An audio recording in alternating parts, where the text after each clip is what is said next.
Mesdames et messieurs, bonjour. Bienvenue dans cette 10e édition de e-commerce Paris. Je suis ravie de vous accueillir dans cette salle consacrée au temps fort. Juste un petit point sur l'organisation de cette journée.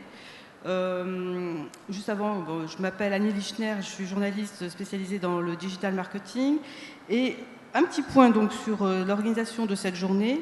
On va commencer la première session sur tout ce qui est customer centric. Nous enchaînerons ensuite avec Twitter Academy, où on vous expliquera comment utiliser cette plateforme pour interagir avec votre audience. Ensuite, nous ferons un tour d'horizon des meilleures stratégies cross-canal, ça sera cet après-midi. Et nous enchaînerons avec tout ce qui est consacré au paiement en ligne et la sécurité. Et enfin, nous terminerons sur les avis des consommateurs dans le secteur du tourisme, agir et réagir, notamment pour son e-réputation. Je vais tout de suite appeler Alain Steinman, qui va animer cette conférence sur le customer centric. Bonjour à tous, merci de votre présence. Je vais tout de suite appeler nos 3 intervenants sur cette session. Sylvie Joseph, vous êtes directrice du programme Transformation interne et à la direction du numérique du groupe La Poste. Arnaud Masson, vous êtes directeur marketing du groupe Général de Santé. Et Arnaud Bouchard, vous êtes vice-président en charge de la practice Customer Experience de Capgemini. Voilà. Et nous serons rejoints tout à l'heure par Patrice Noirot-Nérin, directeur marketing de GDF Suez. Voilà. L'objectif de cette conférence est de poursuivre la table qui a eu lieu hier. Hier, on vous a expliqué comment mieux connaître les consommateurs, les clients.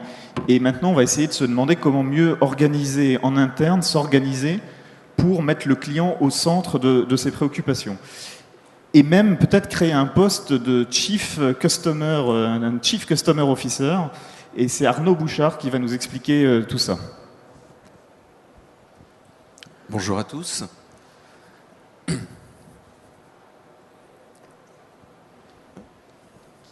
là-dessus. Okay, voilà, super. Alors, s'organiser autour du client. Première chose, je vais vous parler du client que vous connaissiez mieux que quiconque. Mais des mots assez simples, il est versatile, il cherche beaucoup aujourd'hui d'informations, il est très dans l'instantanéité, il a l'esprit critique, bref, il est quelqu'un qui cherche sans arrêt à interagir différemment avec les marques, à vivre des expériences différentes, ce qu'on appelle la fameuse customer experience ou l'expérience client. Petit dessin justement pour dire à quel point il est capable de vouloir un peu tout et n'importe quoi dans ce monde actuel. Derrière, quand je parle d'expérience, en fait c'est vraiment une expérience avec la marque et il est au centre de tout. Et vis-à-vis d'une entreprise, qu'est-ce que ça veut dire? Ça veut dire repenser les offres, ça veut dire innover avec lui, ça veut dire créer des expériences, ça veut dire communiquer différemment avec lui. Vous aurez la séance Twitter tout à l'heure, effectivement les réseaux sociaux ou autres. La fameuse quête du Graal, qui est l'omnicanal, thème de ce salon des e-conférences, il peut être touché n'importe où. Donc en fait, ce que l'on montre ici et ce que vous vivez, c'est une complexité innommable dans les entreprises, qu'on caractérise par quelques mots, mais que vous vivez au quotidien. Qu'est-ce qui bloque dans les entreprises? Qu'est-ce que l'on voit? En gros, c'est de se dire... Vous avez d'une façon ou d'une autre un manque de connaissance de vos clients. Et là, on est justement sur cette quête du 360 degrés. Je veux connaître mon client tout le temps, quels que soient les points de contact. Et ça, 365 jours par an, 7 jours sur 7, 24 heures sur 24 et ainsi de suite. Pouvoir interagir avec lui. Ce qui bloque la culture dans l'entreprise. Quelle maturité aujourd'hui vous avez dans l'entreprise autour du client? Je le montrerai tout à l'heure, on est quand même très focalisé globalement produit et ou service et le client, d'une façon ou d'une autre, s'adaptera à ce qu'on va lui proposer. C'était vrai en période de croissance, ça l'est moins aujourd'hui et ça l'est moins aussi au travers des canaux justement qu'on lui propose. Est-ce que, quand on parle client, vous avez dans les entreprises les compétences en interne pour pouvoir le faire ? qui sont relativement hétérogènes. Est-ce que vous les avez identifiés? Il y a des gens qui sont plus mûrs, on va dire, culturellement, qui ont d'appétence d'interaction avec le client. Et le dernier point, c'est bien évidemment les organisations et les gouvernances. On discutait récemment avec une présidente d'un grand groupe multinational autour justement du client et de l'omnicanal. Son point était de se dire il faut péter les organisations, il faut péter complètement les modes de gouvernance, et je vous parle du multinational qui est à Atlanta. Donc même à ce niveau-là, qui sont plutôt focalisés clients, ils se posent ces questions-là.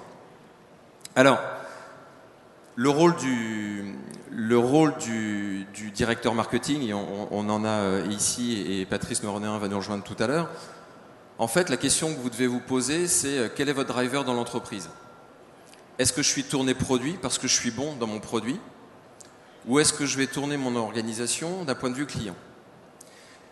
On est dans le e-commerce. Aujourd'hui, des entreprises de e-commerce vont vous dire mais en fait, moi, tout se passe très bien. Si je regarde la partie logistique, je suis à 92% satisfaction. Ma QS est de temps. Si je regarde le centre client, je suis à 92%. Moi, je suis à 88%. Ok, chaque département voit exactement qu'il performe plus ou moins bien par rapport à ses objectifs. Maintenant, tournez ça d'un point de vue du client. Regardez la chaîne de valeur. Du 88, du 92, du 70, du 75, le client, en fait, vous dites une fois sur deux, il aura eu un problème avec vous. Et ça, personne, entre guillemets, aujourd'hui, ne le dit, ne le voit dans l'entreprise en tant que telle. Donc, des choses qui émergent aujourd'hui, c'est ce dont on voulait mettre le débat un peu sur la table. C'est un rôle clé du directeur marketing, mais c'est un rôle clé aujourd'hui qui est préempté, en particulier, je dirais en Amérique du Nord, ce qu'on appelle les Chief Customer Officer, ce que vous évoquiez à l'instant, qui est en fait de mettre réellement le client au centre de la stratégie. C'est une personne qui va être capable de réaliser une analyse, de mettre à plat le parcours client, derrière de se dire mais quelle est la voix du client, de monter des programmes de ce qu'on appelle le Voice of Customer. Ensuite, de pouvoir monter des plans stratégiques liés au client. Tout est tourné le client et de construire les métriques entre guillemets qui vont avec. Là, je mets à titre d'exemple effectivement tout ce qui est profitabilité du client au lieu de parler de la profitabilité d'un produit.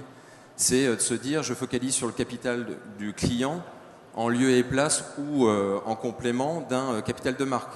Quel est mon réel goodwill dans l'entreprise? Donc à titre d'illustration, là c'était d'évoquer justement ce positionnement de directeur client qui reprend un peu des éléments du B2B, à savoir cette notion de Key Account Manager, se dire aujourd'hui j'ai des segments clients, y compris dans le B2C, comment je peux le mettre au centre de mes réflexions, qui mieux que lui va connaître tel et tel type de segment, et derrière influer au niveau des chefs de produits, des chefs de marque, interagir avec le CRM, la veille et d'autres éléments. Donc c'est vraiment, on parlait tout à l'heure d'organisation et de gouvernance, c'est de remettre au centre le client autour d'une nouvelle organisation. Juste quelques chiffres pour vous dire que ce n'est pas une phobie ou une lubie, ça existe. Aujourd'hui, les CEO, en fait, on les retrouve majoritairement dans les entreprises de services et ou de finance, mais aussi un peu dans les utilities. Donc, Patrice, tu peux nous rejoindre? Oh, bon. Donc, Patrice Noireau-Nérin, vous êtes directeur marketing de GDF Suez, Dolce Vita, et vous nous rejoignez pour participer au panel. Donc Patrice, il y a des directeurs marketing, mais il y a aussi des Chief Customer Officer dans les utilities.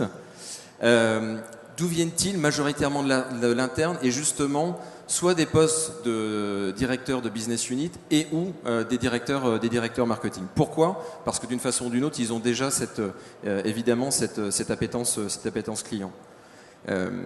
Et puis il y en a pour toutes les entreprises. Des entreprises qui font plus de 20 milliards de dollars de chiffre d'affaires. Là, on est sur 14% de ces entreprises qui ont aujourd'hui un Chief Customer Officer.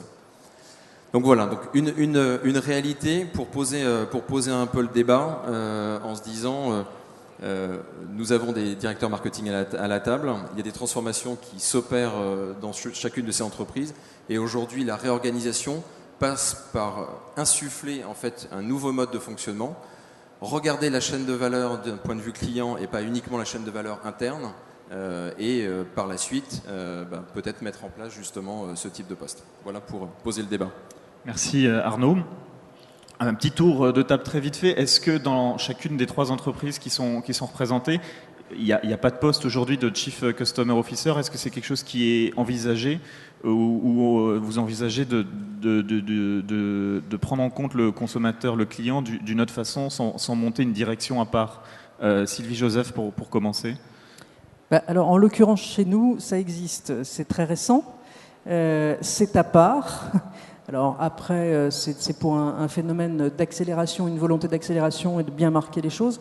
Mais dans la direction du numérique qui a été créée donc, il y a un petit peu moins d'1 an maintenant au sein du groupe La Poste, il y a effectivement une direction en charge de ce qu'on appelle nous l'expérience client, qui a pour ambition de travailler évidemment prioritairement sur l'expérience client digitale, mais aussi omnicanal, et donc faire la coordination avec les 2 autres, entre autres, les 2 autres réseaux physiques qui sont le réseau des bureaux de poste et le réseau des facteurs. Arnaud Masson, alors à la Générale de Santé, on ne dit pas un client, on dit un patient, mais est-ce qu'il y a une organisation, un chief patient officer chez vous, ou comment sont pris en compte justement les besoins des patients? Alors je crois qu'il faut qu'on remette en perspective déjà la création d'une direction marketing à 1 an. Donc avant qu'on se lance dans le Chief Customer Officer, à la limite on va peut-être faire les 2 en même temps, ça sera plus rapide.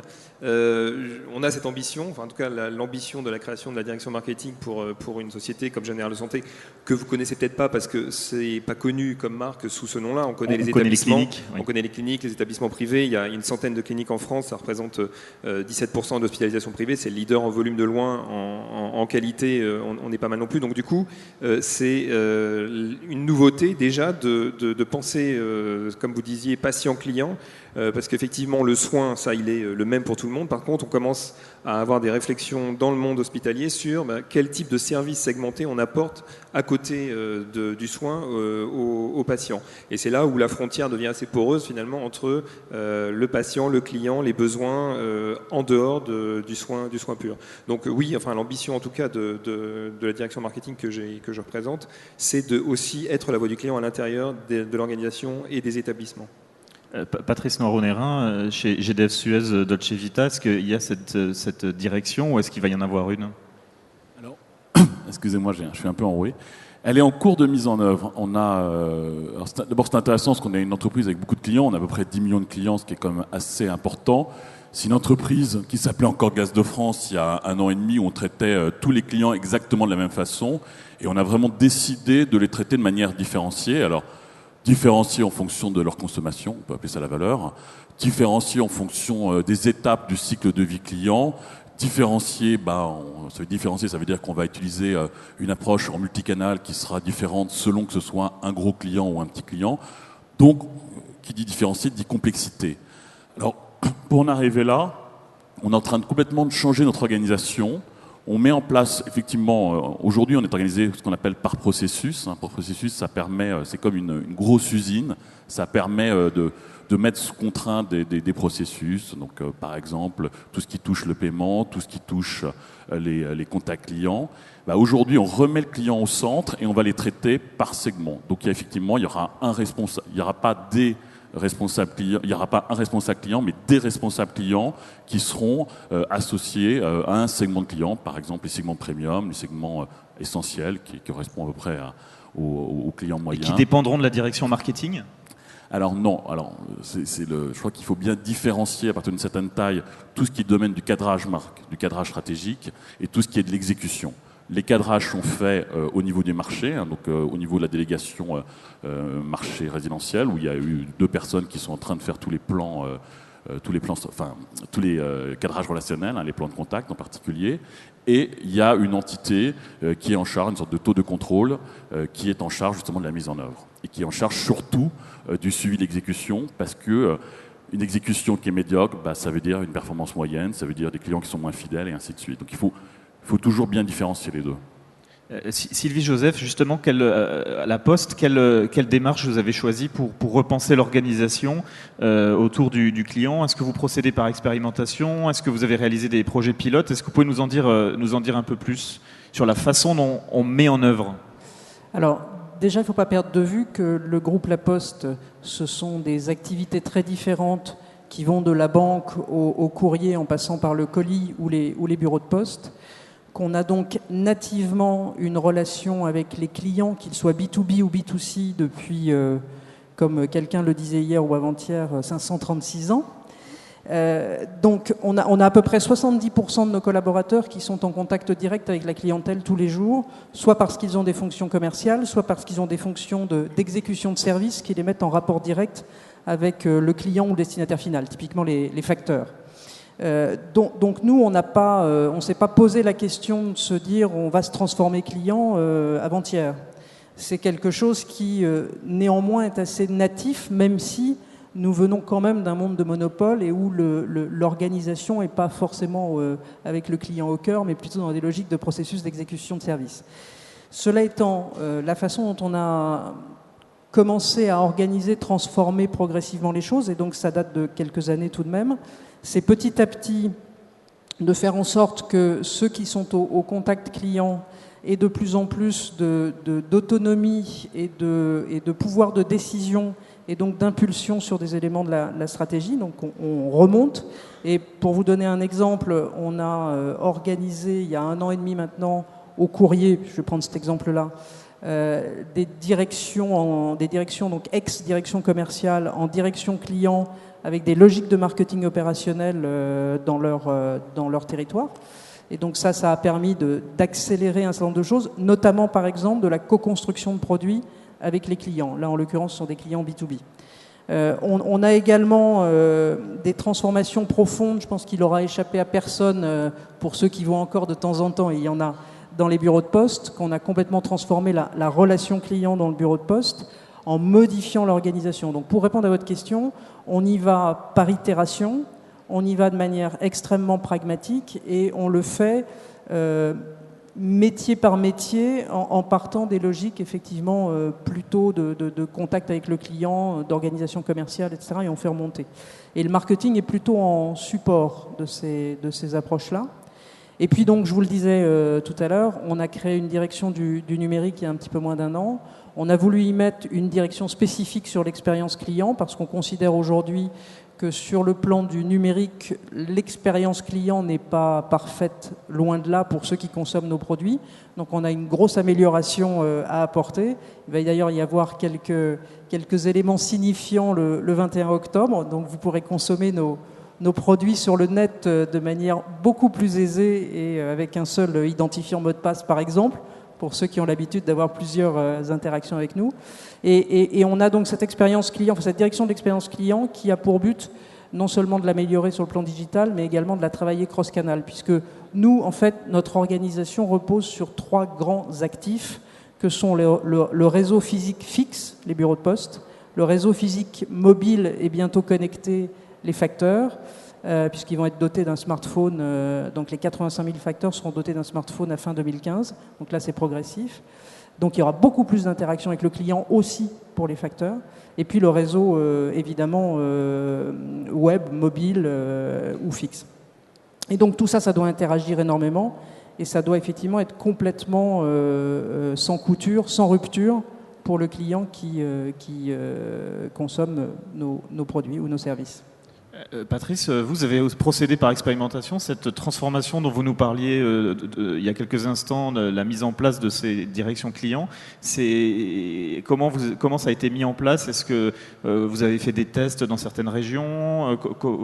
Comment vous avez structuré en fait cela? Pas du tout. Pas du tout. On se lance. En fait, on a fait un très gros travail l'année dernière de vision. Donc on s'est dit comment on s'imagine dans 3 ans, là, avec une grande ambition. On voudrait être une référence dans la relation client en Europe. Donc on a regardé un peu tout ce qui se passait dans les autres pays, tout ce qui se passe dans d'autres industries. Je pense effectivement à la banque ou qui sont en avance par rapport à nous. On a bâti notre vision. Et une fois que vous avez vision, c'est définir une stratégie pour atteindre cette vision. Et à partir de là, on a défini toute une série d'étapes, d'itérations qui nous permettent d'aller là-dedans. Alors c'est un sujet qui est extrêmement complexe parce que d'abord, à la base, il y a quand même beaucoup d'IT. C'est faire évoluer les back-office qui sont monstrueux chez nous, les front-office, le digital, arriver dans une logique vraiment multicanale, mettre le client au centre de l'entreprise. Hein. Moi, je vais être honnête avec vous. Il y a quelques années, je ne savais pas ce que ça voulait dire mettre le client au centre de l'entreprise. Je pensais que c'était un grand mot de consultant. Et aujourd'hui, on met vraiment le client au centre de l'entreprise. C'est-à-dire qu'on a un data warehouse maintenant où les données sont accessibles de tous les canaux. Et effectivement, ça change complètement la donne. Mais malheureusement, avant d'arriver à ce stade-là, il y a un travail qui est considérable à mettre en place. Donc, on a nos data warehouse. On est en train de mettre en place tous les outils qui sont autour. Hein. Je pense au front, tout ce qui est campaign manager. Et là-dessus, il faut y aller étape par étape. Il y a beaucoup de projets comme ça qui échouent parce que par manque de vision ou parce que les gens ont voulu aller trop vite. Hein. Je pense surtout au niveau des outils de campaign manager où on a des outils qui sont souvent très complexes avec on parle d'expérience client qui est pas terrible. On a des équipes c'est très compliqué de trouver des experts sur ce sujet, hein, que ce soit même chez les consultants. Donc il faut y aller étape par étape, viser, quand vous faites des plans de contact, par exemple pour l'accueil client, après les premiers, vous les faites très simples. Par contre, vous mesurez vraiment le retour d'expérience. Et quand vos équipes sont un peu plus à l'aise, vous rajoutez des étapes, et ainsi de suite. Donc nous, on est vraiment dans cette logique, on se fixe des étapes, et puis mois après mois, on va vers la cible qu'on s'est fixée. Arnaud Masson, comment est-ce que vous avez, travaillé pour repenser l'organisation ? C'est en cours, j'imagine. Mais comment on fait ? Surtout, vous avez quand même une spécificité, c'est qu'il y a une partie des données clients qui sont de nature confidentielle. Donc comment est-ce que vous faites pour mettre en place le client au centre ? Alors d'abord, je pense qu'il faut un tout petit mot sur le monde de la santé et de l'hospitalisation. Effectivement, c'est un marché réglementé, donc il aura échappé à personne qu'en ces périodes budgétaires, on n'a pas des revenus qui sont à 80% issus de la Sécu en augmentation à 2 chiffres.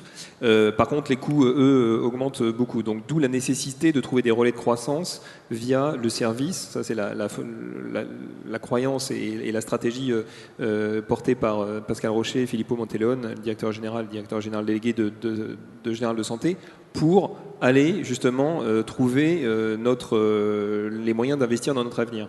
Parce que contrairement à l'hôpital public, nous sommes mortels, eux non, et du coup il y a une nécessité d'avoir ce relais de croissance via le client. Donc c'est absolument une question de survie de mettre le client au centre de l'organisation. D'où la création de la direction aussi marketing et puis une refonte en analyse du parcours client de finalement à quel moment, quels sont les points de contact pour un patient qui vient se faire hospitaliser dans un monde de médecine libérale où je rappelle aussi que les médecins, parce que notre business traditionnellement c'était de prêter des blocs et des murs à des médecins libéraux qui ne sont pas nos collaborateurs sous contrat mais qui ont juste un contrat d'exercice de la médecine avec nous pour faire un certain nombre d'actes et les faire bien.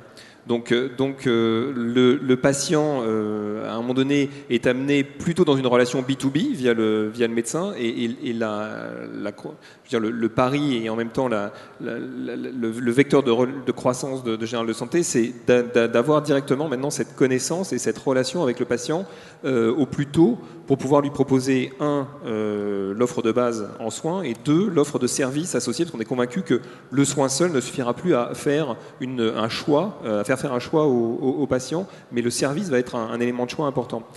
D'où la nécessité de se poser la question de qu'est-ce que mon patient ou mon client veut, quand est-ce qu'on le sert, on va dire, de façon acceptable et de façon inacceptable. Enfin, on a tous une expérience de l'hospitalisation où à un moment donné, on descend notre niveau d'exigence de service à un niveau qui est celui peut-être des années 50 en termes de attente et puis fluidité du parcours.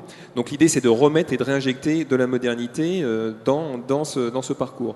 Comment est-ce que aujourd'hui, par exemple, c'est pas acceptable de faire la queue pour donner sa carte vitale à un bureau d'admission ou de préadmission?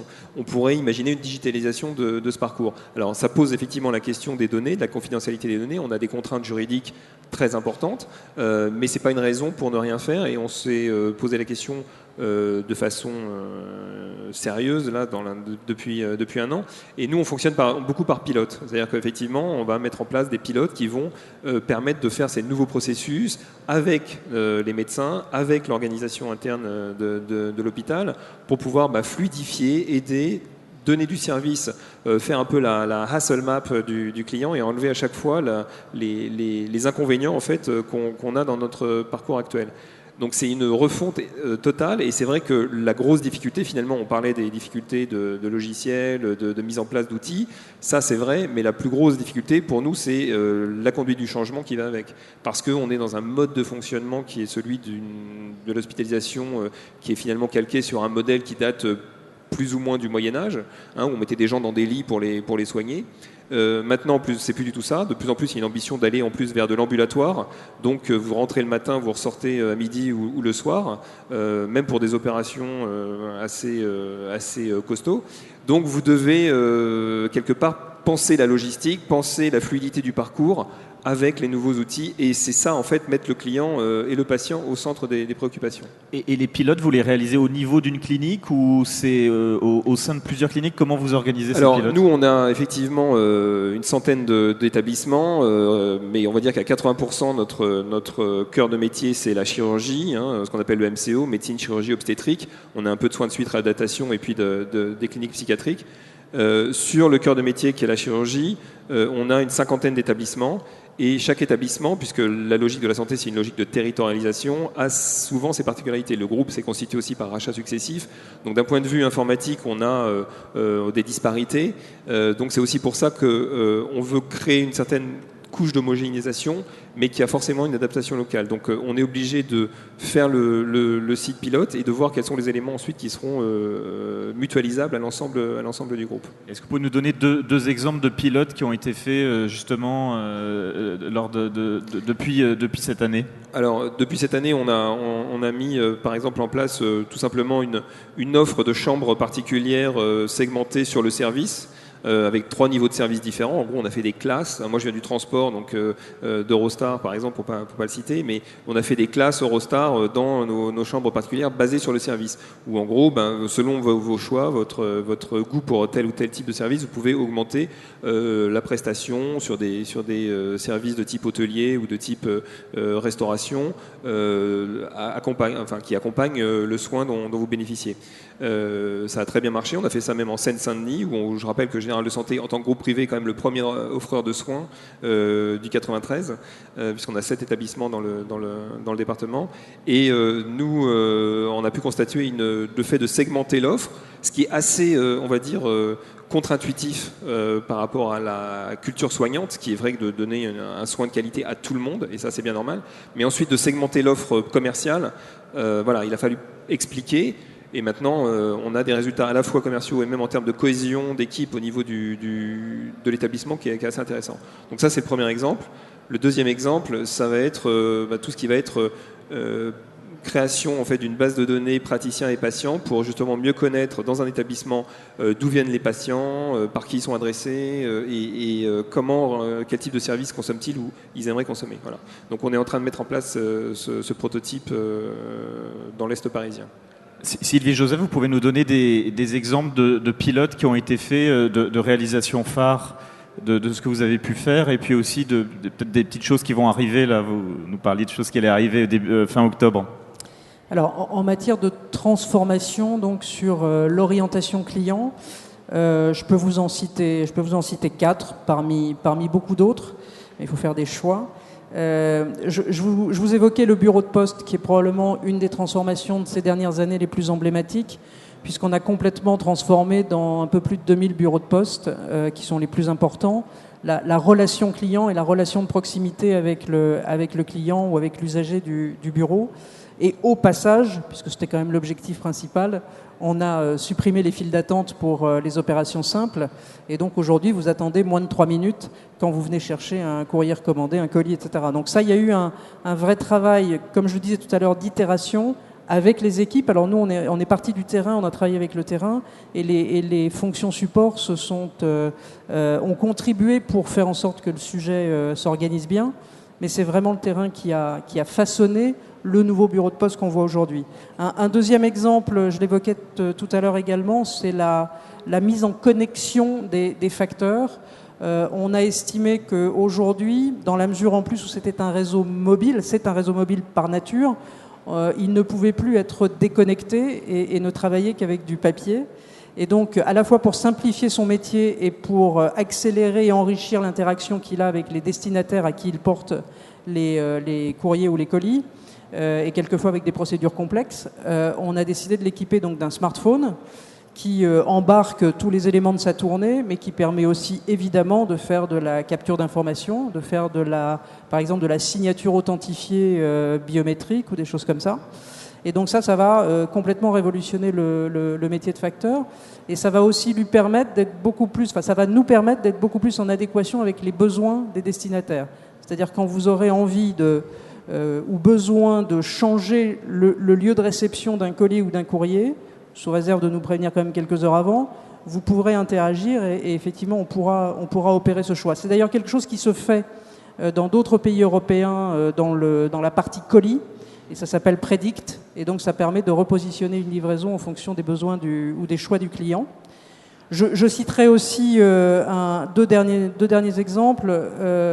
Sur le plan bancaire, on a fait le choix, comme beaucoup, de donner effectivement la possibilité aux clients de venir nous voir en agence bancaire, donc en l'occurrence en bureau de poste, mais également de pouvoir consommer de la banque chez soi. Et donc on a toute une transformation, alors là, qui repose effectivement sur des modifications importantes de systèmes d'information, parce qu'on en a un petit peu parlé, mais évidemment derrière tout ça, il y a un très gros enjeu d'évolution de systèmes d'information, donc une possibilité de consommer la banque chez soi, y compris en chat ou en conf call avec son conseiller, et avec évidemment des horaires beaucoup plus élargis. Et puis puisque vous me ressollicitiez sur le sujet, on a effectivement une transformation de nos sites internet et notamment de nos boutiques e-services qu'on regroupe sous un même toit, sous la poste.fr, et avec une navigation simplifiée et surtout un seul identifiant mot de passe pour consommer toute la partie postale de nos services, courrier-colis. Arnaud Bouchard, on n'a jamais parlé autant du client. Pourtant, on s'aperçoit que dans certaines entreprises, les clients, plus on en parle et plus dans un sens ils sont maltraités. C'est l'exemple typique de la banque, où aujourd'hui on a des retours de clients de certaines banques qui nous disent « mon conseiller change tous les ans, il connaît même plus les produits, il essaie de me fourguer des trucs qu'il comprend même pas ». Finalement, quels sont les dangers et les pièges justement quand on essaie de mettre le client en centre qu'il faut savoir éviter pour éviter d'avoir finalement un effet inverse? C'est qu'on connaît tout du client, mais finalement on lui parle plus, et donc il a l'impression de n'être plus qu'un numéro dans la machine. Quelles sont les bonnes expériences que vous avez vues et quelles sont les mauvaises? Ouais, les bonnes expériences, on a des directeurs marketing ici, c'est déjà de repartir sur les fondamentaux, on va dire, du marketing, à savoir la marque.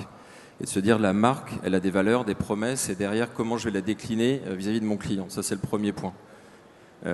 Patrice le disait à l'instant, c'est aussi d'avoir une vision et une stratégie. C'est où on veut emmener l'entreprise et quelle interaction on va vouloir avoir avec nos clients, quelle intimité on va vouloir créer dans les mois, années à venir. Ça va pas, il y a un héritage, mais il faut donner cette vision. Ça, c'est le deuxième point. Le troisième point, c'est de se dire, ce que j'évoquais tout à l'heure, c'est qu'il y a un moment, il y a une analyse à opérer. Dans l'analyse, c'est la voix du client. Il faut écouter le client et répondre, entre guillemets, quasiment en instantané. Vous le faites chez Dolce Vita via les tweets. Hello Bank, vous parlez de la banque, vient d'être lancée. Ils sont dans cette justement interaction en disant la moindre entre guillemets problématique, vous interagissez via Twitter. Vous avez vu les pubs comme vous et moi. Donc en fait, c'est pas forcément qu'une question de connaissance client, c'est une question d'écoute, d'analyse certes, mais de pouvoir derrière interagir avec lui. Et là, tous les canaux, ce qu'il attend, c'est que des points de contact, que ce soit le conseiller qui peut-être, comme vous le dites, a une connaissance moins exacerbée que des fois certains de leurs clients, retrouvent de l'information ailleurs, que la multiplicité en fait des points de contact permettent de donner l'information, quitte à donner la parole, à l'exemple de Free, à une communauté qui va pouvoir, entre guillemets, vous débrouiller. Donc, le point, je pense, dans votre question, c'est de se dire, à un moment, c'est pas qu'une propriété de la marque et de l'entreprise vis-à-vis d'un produit ou d'un service, c'est tout l'écosystème qui va être avec, y compris le client qui peut en savoir plus. Et à un moment, il va falloir, et ça c'est le problème, je pense, des directeurs marketing à terme, savoir laisser prise. Certains appellent ça le liquid and link marketing, c'est-à-dire à un moment, on déverse du contenu et le client va s'en emparer, il va le diffuser. Demain, c'est le client qui lui-même aura, on va dire, le contenu et va parler de votre marque, va diffuser, va expliquer que les taux sont plus intéressants à tel endroit, qu'il faut, je pense que c'est utiliser et exacerber l'utilisation entre guillemets du client. Donc c'est justement l'écouter et l'utiliser à bon escient. Alors, dans ce qui a été dit aussi par les trois personnes du panel, on avait aussi beaucoup de retours sur le système d'information qui est un frein.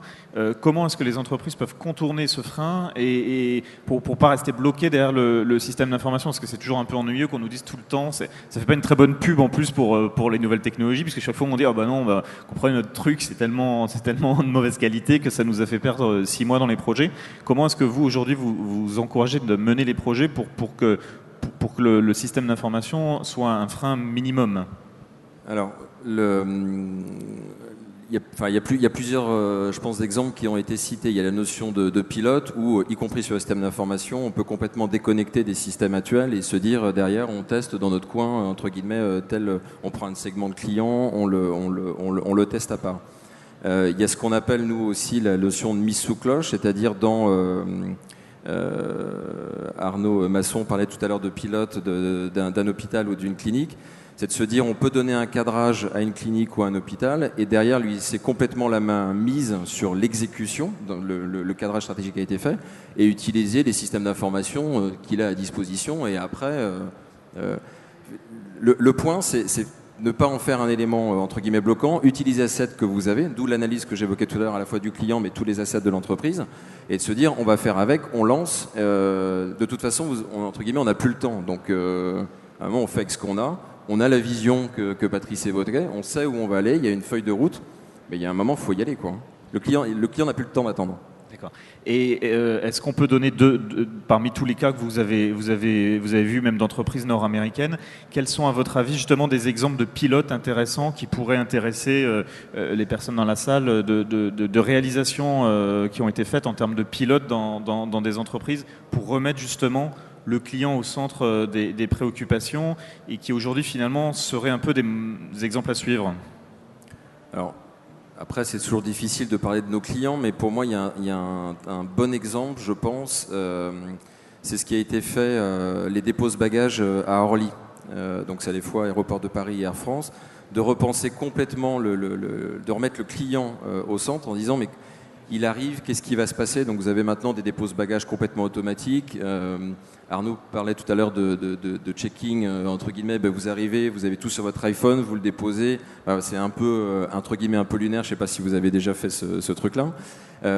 Mais pour le coup, et ça a été un cadrage apporté par Air France et une exécution laissée, entre guillemets, sur le hall. Donc pour moi, c'était un bon exemple. Le système d'information n'est a priori pas si complexe que ça. C'est vraiment, ça a été repensé client et de se dire, il a besoin d'une accessibilité super rapide. Il faut arriver à un moment à concurrencer aussi le train dans cette notion d'accessibilité. C'est pour ça qu'on parle d'expérience client, d'accès, de fluidité du client. Donc je pense que ça, pour le coup, il me semble que c'est un exemple à la fois visuel et pour le coup qui marche plutôt pas mal. Patrice Noiron-Hérin, est-ce que vous pouvez nous donner les réalisations phares que vous avez pu faire, soit en termes d'expérimentation, mais vous disiez que vous étiez plutôt parti dans une logique de vision, soit en termes de réalisation aujourd'hui, ce qui a été fait pour remettre le client au centre chez Dolce Vita et nous donner un peu des résultats chiffrés sur ce qui a été fait? Alors, quand on a travaillé sur cette vision, on était en 2013 avec un objectif de 2015. Donc là, on est à peu près, on a fait un tiers du chemin. On a beaucoup travaillé sur les outils. Donc là, on commence à avoir, on a mis en place Data Warehouse. Les outils de campagne management sont lancés ce mois-ci. On a un nouveau site internet qui arrive d'ici 2 mois. Donc on a des choses concrètes qui arrivent. En parallèle, on a un gros travail sur effectivement faire évaluer cette logique de processus vers une logique qu'on appelle cycle de vie. Donc là, ça y est, maintenant, on a des responsables d'étapes de cycle de vie. Je pense à l'accueil, à la vie du client, enfin, tout ce qui touche le win-back et ainsi de suite. Donc ça aussi, c'est mis en place. Les segments, même chose, c'est mis en place. Donc on est clairement sur la bonne trajectoire. Alors concrètement, après, qu'est-ce qui se passe? On mesure la performance pour nous. La performance de la relation client est mesurée à travers plusieurs KPI. Le premier qui est très important pour nous, c'est la satisfaction client. Alors, on a déjà une satisfaction assez élevée. On doit être les premiers dans le secteur. Et aujourd'hui, on a cherché à 1 an à se dire comment on peut s'améliorer par rapport à ça. Donc, on a vraiment identifié les différents moments de la vie du client sur lesquels on n'était pas très bon. Et on s'est aperçu que c'était vraiment dans les phases de transition. C'est-à-dire au moment de l'accueil, au moment où le client allait déménager. Et on a travaillé tout ça. pour justement pouvoir améliorer. Cette année, les nouvelles notations, enfin, les sondages sont plutôt bons. Et enfin, dernier point, de mon point de vue, une très belle réussite. On a voulu très très vite être de plus en plus proactif vis-à-vis de nos clients et vraiment écouter nos clients au passage. Et on a lancé un outil qui s'appelle Esprit de service Dolce Vita, qui a à peu près 1 an d'expérience, où en fait on demande à clients de noter nos produits, de nous remonter des informations. Et aujourd'hui, on a déjà pas loin de 300 à 350 000 notations, une centaine de mille de commentaires, et qui sont complètement exploités. Et ça, pour nous, on s'est aperçu que c'était aussi un véritable axe d'amélioration de la performance. L'esprit du nouveau site internet qui sort dans 2 mois, quelles sont les nouveautés et comment justement elles s'inscrivent dans cet objectif de gestion de mise du client au centre? Alors, bon, notre site actuel qui est pas un petit site, qui fait quand même 12 millions de contacts par an, mais c'est un site qui est, alors c'est un peu bizarre de dire ça ici, qui est très retourné vers la relation client. On souhaite aujourd'hui qu'il soit plus orienté vers tout ce qui est commerce. Donc on va le séparer en 2 parties. Une partie plus commerciale où effectivement on sera beaucoup plus fort en tout ce qui est SEO en particulier, où les parcours clients au niveau acquisition seront beaucoup plus travaillés. C'est un site qu'on souhaite dynamique. Donc on parlait de segmentation client. Ce que je vais vous demander, c'est que je veux qu'un client qui soit un gros client propriétaire ait pas le même type d'affichage, on ne pose pas les mêmes offres en tout cas qu'un petit client. Et ensuite, au niveau de l'expérience client, notre gros challenge pendant les prochaines années, c'est de faire évoluer le mix canal. On a un mix canal qui est quand même très tourné, où le téléphone a une part très très importante. Bon, historiquement, je crois que c'est la même chose pour quel pourcentage? C'est plus de 80% encore pour le téléphone. Donc on est très très loin. Et aujourd'hui, clairement, on veut absolument s'appuyer sur le digital pour pouvoir, d'abord pour plein de bonnes raisons. La première, c'est d'abord être capable d'offrir. On a une demande de nos clients. Nos clients ne sont pas que clients de GDF, ils sont aussi clients des grandes banques, de tous les opérateurs télécoms. Et aujourd'hui, clairement, ils ont complètement intégré cette logique multicanale dans les contacts qu'ils peuvent avoir avec leurs opérateurs. Donc ça, on doit être capable de leur offrir ça. Et on doit être capable aussi de pouvoir traiter de manière complètement indifférente selon le canal les demandes clients. Avec vraiment cette logique d'ailleurs, je vais être honnête, on a encore beaucoup trop d'actes de gestion qui sont faits par téléphone et qu'on souhaite repousser vers les self-care. Vers du self-service. Exactement. Arnaud Masson, quels sont les KPI que vous avez mis en place pour juger les expérimentations que vous avez faites?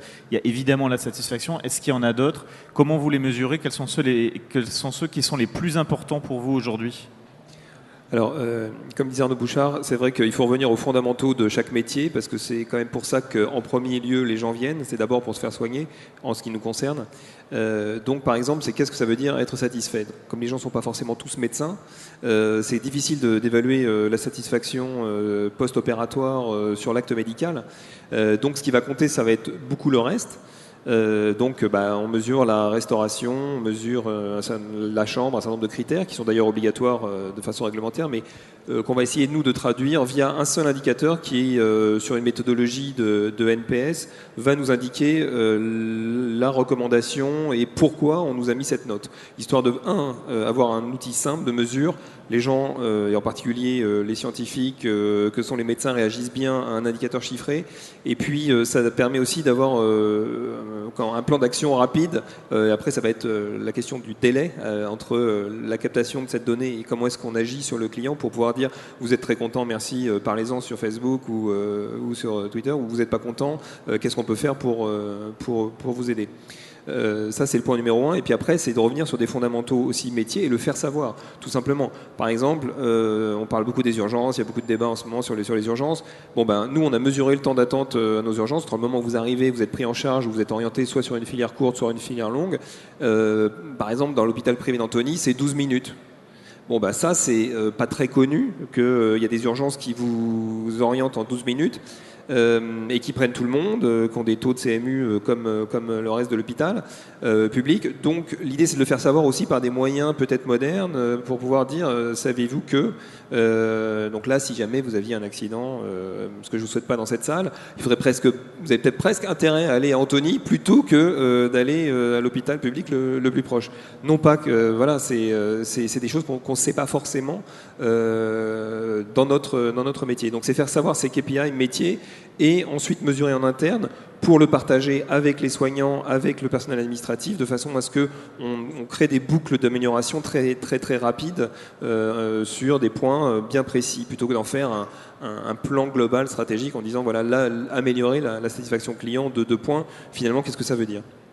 Et est-ce que justement vous avez, depuis que vous travaillez sur l'amélioration de ces indicateurs, est-ce que vous avez vu, pouvez nous citer quelques indicateurs qui se sont vraiment améliorés, où vous avez vu des améliorations concrètes suite à des actions concrètes elles aussi ? Alors, d'un point de vue, le recul est assez faible pour l'instant. Évidemment, il y a aussi l'indicateur financier qui est important. C'est-à-dire que je parlais des chambres particulières. On a vu, nous, en termes de marge, une montée de notre marge suite au lancement de la gamme. Donc ça, c'est quand même un indicateur important. Le score client, comme c'est encore nouveau, très honnêtement, on l'a pas encore vu beaucoup bouger. Donc, ce qui pose question aussi sur la façon de mettre en œuvre un certain nombre de processus, mais on l'a pas vu descendre non plus. Donc, c'est quand même une bonne nouvelle. On est quand même orienté maintenant dans un processus tout à fait nouveau où on va mettre en place dans les établissements des relais justement où il faut qu'on soit la voix du patient, la voix du client à l'intérieur de l'établissement, pour faire changer des éléments de service liés à l'hospitalisation. Quand je parlais des indicateurs de temps d'attente aux urgences, c'est un travail, par exemple, qui à Antony a pris 14 ans. C'est-à-dire que c'est en se posant la question du flux logistique, de qui doit être à l'orientation, de mettre un médecin et une infirmière tout de suite en première analyse pour pouvoir orienter, avec derrière un travail avec les labos, avec les radios, pour pouvoir avoir un circuit très court de prise en charge, qu'on a amélioré. Donc c'est pas non plus quelque chose qui se fait de façon toujours très très rapide, parce que voilà, il y a la conduite du changement, il y a aussi des processus de maturation un peu plus lents. Sylvie Joseph, quels sont les KPI que vous avez mis en place ? Alors vous parlez des files d'attente, mais j'imagine qu'il y en a d'autres aussi. Est-ce que vous pouvez nous les détailler ? Oui, alors dans les grandes lignes, on a effectivement toute une série de KPIs classiques, c'est-à-dire qu'on regarde évidemment le chiffre d'affaires, la fréquentation, le résultat d'exploitation. On regarde aussi beaucoup, parce que Arnaud l'évoquait en disant que c'est nécessaire mais c'est pas suffisant, c'est la satisfaction client dans l'ensemble de nos métiers. Et nous, on la regarde aussi sous l'angle de la réparation, c'est-à-dire jusqu'à la réclamation et donc la réparation de la réclamation, parce que ça a évidemment beaucoup d'intérêt et que ça interagit énormément avec la marque. Et puis, on a des sujets qu'on commence à mettre en place et qui nous intéressent au plus haut point. Le premier, c'est le sujet autour de la collaboration interne et de la contribution des collaborateurs. Je vais vous citer juste un exemple. Quand on a demandé aux postiers de collaborer pour élaborer une partie de la stratégie du groupe, là, puisque notre plan stratégique vient de changer, on a eu 115 000 postiers qui se sont manifestés. Ça a produit 45 000 idées. Donc c'est un peu bête de passer à côté d'une telle intelligence collective et de ne pas l'utiliser. Et pour nous, c'est un élément aussi de complément du CRM classique, ce qu'on traque évidemment dans les systèmes d'information. C'est l'enjeu pour nous, par exemple, de mettre des réseaux sociaux d'entreprise, ça va être avant tout de pouvoir capter de l'information qualitative et instantanée, et non pas comme on le faisait jusqu'à présent, des méga-études sur nos clients d'un point de vue quali. Là, on va l'avoir en interaction directe, et les collaborateurs donc commerciaux pourront donc capitaliser sur ce qui est arrivé aux camarades d'à côté, ou ce que tel ou tel client a fait, pour corriger tout de suite le système d'un point de vue beaucoup plus démultiplié tout de suite. Ça, c'est un point très important, surtout quand vous avez, comme je le disais tout à l'heure, 70% des collaborateurs qui sont en front office. Et puis un autre point qui est également très important, c'est le côté satisfaction des collaborateurs. Parce que là aussi, quand vous avez 70% de vos effectifs qui sont front office, Un collaborateur heureux a de grandes chances de faire un client satisfait et aussi une réputation de marque positive. Et la réputation de marque et la marque, c'est effectivement, comme le disait aussi Arnaud tout à l'heure, c'est central et ça a un effet évident et immédiat sur le chiffre d'affaires bien sûr, mais sur le résultat surtout. Et donc c'est quelque chose qui est extrêmement important. Donc on commence à mettre en place ce type d'indicateur. Arnaud Bouchard, sur les indicateurs clés, les KPI, et justement sur la façon de mettre en place des processus de try and learn, comment est-ce que vous conseillez aujourd'hui vos clients sur quels indicateurs choisir, comment les mettre en place? C'est la question difficile. Je pense qu'il y en a un aujourd'hui, si on est vraiment tourné client, qui est le Net Promoter Score. Donc ça me paraît clé. La satisfaction client. Pardon, mais est-ce qu'il y en a un des trois qui le mesure déjà ou pas, cet indicateur-là? Non, pas encore. Le Net Promoter Score. Nous, on le mesure, ouais, effectivement. Oui. Pas complètement, pas complètement. D'accord. Ah oui, il vous a piégé. Hein. Non, mais c'est vraiment, honnêtement, c'est une question très, très complexe. Si on est, je pense qu'un élément, je prenais l'exemple tout à l'heure du e-commerce. Voilà. Non, c'est de regarder de bout en bout justement cette notion de satisfaction, aller jusqu'au SAV et autres, et de se dire, voilà, mon client, se prendre cette notion de satisfaction, mais vraiment de bout en bout, pas simplement dire, voilà, est-ce qu'il a été satisfait tel acte ou autre, et de ramener tous les indicateurs en fait de différentes directions au travers du prisme client. Ça, pour nous, c'est un élément. Et le NPS, le Net Promoter Score, est effectivement un bon moyen derrière vis-à-vis de la marque et autres de pouvoir le faire. Mais franchement, aujourd'hui, c'est le point clé. Il y a tellement de données, vous l'évoquiez tout à l'heure, il y a tellement... je pense que vous êtes noyé par les chiffres et c'est de savoir lequel va faire effet de levier. La satisfaction, le NPS en sont des bons, simples, mais qui permettent derrière d'enclencher différentes actions. D'accord. Pour conclure, est-ce que chacun d'entre vous, tous les trois, est-ce que vous pourriez nous donner, finalement, si vous regardez l'année qui est passée, les choses que vous ne referiez pas forcément de la même façon, et puis aussi nous donner vos défis de l'année à venir, vraiment ce sur quoi vous allez battre le fer en 2014. Sylvie Joseph, on peut peut-être commencer par vous.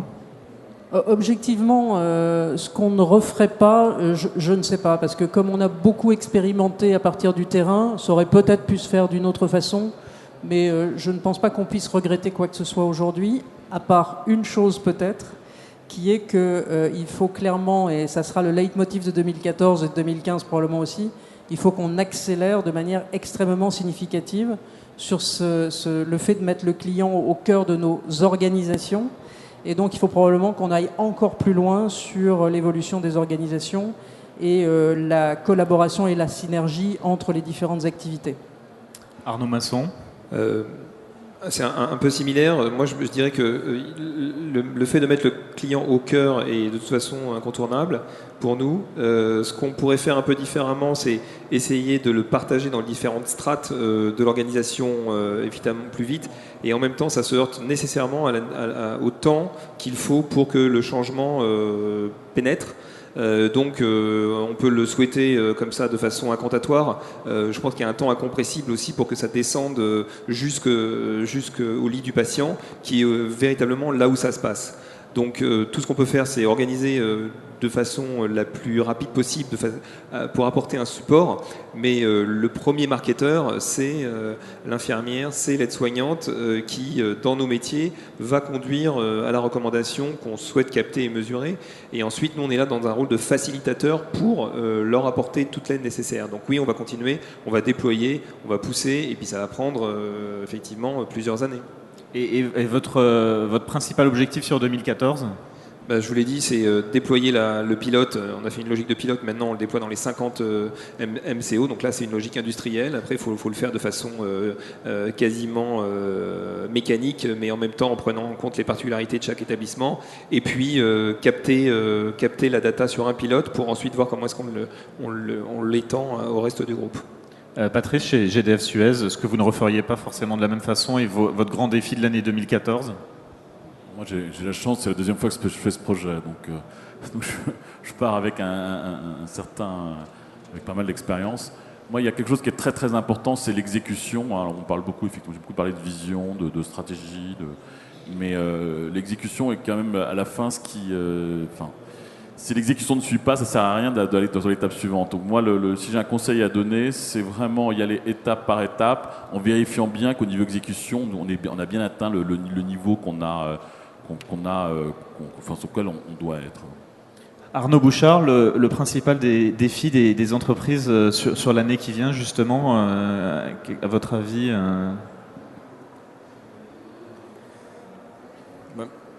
Garder, là où ils ont le plus besoin de vos conseils. Non, mais par rapport à cette notion de client-centric, je pense que c'est d'essayer de capter, ça va pas se décréter. Enfin, j'ai eu une entreprise, quand tout à l'heure je mettais une slide, c'était assez simple, est-ce qu'on est tourné produit, est-ce qu'on est tourné client, ça se décrète pas du jour au lendemain, je bascule complètement, je suis client focalisé et je ne pense plus qu'à ça.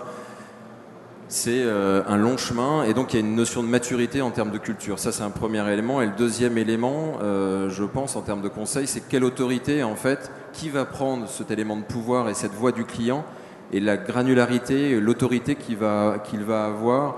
Est-ce que c'est un conseiller qui va essayer d'influer? Est-ce que c'est quelqu'un qui va prendre justement 1 ou 2 points de contact et dire voilà, je vais en faire la preuve, je vais donner la vision et bien l'exécuter, ou est-ce que je vais prendre, comme on le proposait de façon un peu forte, mais pour animer ce débat, un directeur qui représente le client dans toutes ses composantes. Donc c'est vraiment une notion de granularité, d'autorité et surtout de culture en fait d'entreprise. Et ça se décrète pas. À un moment, ça vit par étapes, mais il faut enclencher le mouvement.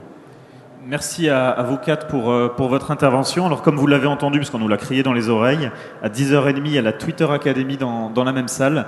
Merci à vous de votre attention et merci à nos intervenants pour la qualité de leur intervention. Vous pouvez les applaudir. Merci.